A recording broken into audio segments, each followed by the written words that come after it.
Good evening, Basil. How's it going, man? Very well, Alex. How are you? I'm very well. What a good one this week. Yeah, quite a bit of a discovery. We've got One Night in Miami is the film. It's on Prime.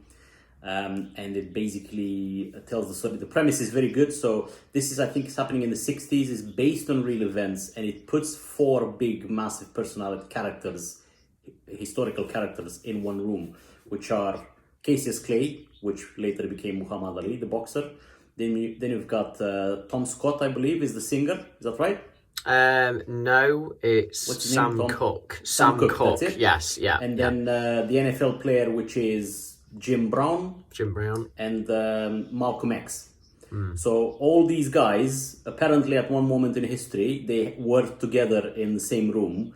So the rest of the film just plays on their discussions and their struggles, mainly around the racism society that was happening at the time. Because in the States at the time, there was a lot of things changing in regards to racism. There were a lot of struggles. So it's based on a play. So it feels like a play because I think 90%, 80% of the film happens inside the hotel room. Yeah. These four guys. Acting is spectacular. I think it was nominated for acting. One of them. It was nominated for Best Picture, I believe, this year for Oscars, which is why we put it on our list. But yeah, what did you thought of it? So I'm obviously excited about it. Yeah, I liked it. I thought it was. I watched it over 2 nights, and the second night, as I came back to it in the evening, I was thoroughly looking forward to watching the second half. The introductions to the characters were good. It placed each one of them in different lights, really. Jim Brown had an interesting introduction to the film. His scene was quite strange because he was talking to this white fella who admired him for about 4 minutes. Obviously really appreciated him for his sporting achievements, and then at the end of it just completely threw it all away with a white guy he was talking to, and then he completely threw all that positive talking about him with just this awful remark about how he's not allowed in the house because he's black, pretty much. And it's like, it's just that just pretty much showed what the society was like. It's like even the quote unquote good white people were probably still in their core, just completely irrespondent to black people.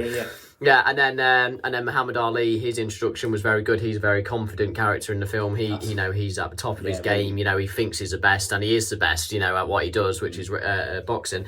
So the introduction to all the characters were good. Malcolm X in the film seems to be like an extreme. It seems like when they all get into the room together, and like you could say the play starts really, because everything before that was kind of just like semantics really, and it was just introduction really. When they actually get into this hotel room after Muhammad Ali's big win, and it means he's boxing champion of the world. When they get into it, it does seem to get a bit political, and it kind of takes on, as you say, this the conversation in that room is all speculation. It's not like it's actually written down anywhere. But you can imagine Malcolm X having a big influence on what the conversation was, because obviously he's the more political one. And there does seem to be this kind of agenda from Malcolm X's character, which is that you need to be the other extreme, because it is such an extreme society they live in towards the blacks. You need to go full Monty on the other side of the extreme, which is massively anti-white man, really. And it does seem a bit crazy what he's saying in the film, and Sam Cooke is kind of playing like devil's advocate to Malcolm X in the film, which is like, maybe actually we need to all be one, because Malcolm X is pretty much saying all the whites are essentially devils. That's the word he uses, like devils or demons. And it's like, it does seem a bit extreme from his side as well, and that's what like Sam Cooke's saying in the film. But as you say, great acting, man. And the dynamics between them is fantastic, because every single one of them has heavy history and their own personal issues and not issues, but the troubles that they've run into because they're black were very stamping on their personalities. And understandably, Malcolm X is the only one that is there that has come up from zero, basically, So he doesn't have any talents. He doesn't have any, he's not Yeah. an athlete. He's not a singer. He's It's a not good point to make. Yeah. nothing. He's the only one, and yet he's the one that has obviously felt the racism the most, and he's the one that is the most passionate about. But every single one of them have a different perspective on what is their role in the fight against racism, because they're all powerful, influential people. It's probably a better word being influential. They're all influential people, every single one of them, in different ways. Malcolm X is a very heavily politically person. He's the leader of the Nation of Islam, I think it's called, that religious organization. So every single one is a famous NFL player, record-breaking NFL player. A producer, a music producer and singer, and then you get World Championship boxing. So, yeah. but every single one of those. So the discussion that Malcolm X starts is, how do we use these achievements to benefit humanity? That's what it is eventually. Because yes, he is a bit on the extreme side, as in pushy and exaggerates, but he has some good reasons of you've been given these talents, you've earned your way all the way up. And now, what are you going to do meaningful that you're going to, impact humanity with that? And there's also I feel like that I like. Yeah. Not just Malcolm X, but I feel like the other characters in the film, or the real characters in real life, shall I say? I feel like for instance, like Sam Cooke, had the opinion that maybe the better way to influence the world was to join forces with, his fellow man and woman. Doesn't matter what colour skin they have, and because Malcolm X accuses the other three quite a lot of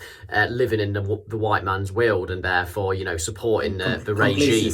But I think there's another viewpoint to be had in the film that is discussed, which is actually maybe by influence and by cultures mingling, that might make things better, and you don't have to go to one extreme to the other, which is what Malcolm X is suggesting. And that's kind of like the questions on the table in the film, really, genuinely. And Absolutely. it's good to watch, man. It's good to watch, and it's good to watch also, it play out. And it's also that the question of they have achieved what they've achieved, and a boxing champion inspires others like him to try and make a difference through boxing. And there's that argument. Well, this is how I'm helping society, by inspiring others to do like me. And singer says, well, I helped others to become financially established, other singers, black singers like me, to make money through my company. So that's how I'm participating. So there's arguments that are very, very valid, very deep conversation and arguments and things like that just makes the dynamics between them really good. And the acting is spot on. It's fantastic. Yeah. So it's called One Night in Miami. It's directed by Regina King, which is another lady that is fantastic on acting. She was nominated for Oscar too. All around good one, isn't it, Baz? Yeah, it's on Prime as well, wasn't it? We watched it on Prime. Amazon Prime. Yeah, Prime Video. Yeah, get us a thumbs up, man. Thumbs up indeed. See you next week. Take care, Alex. Bye. Bye.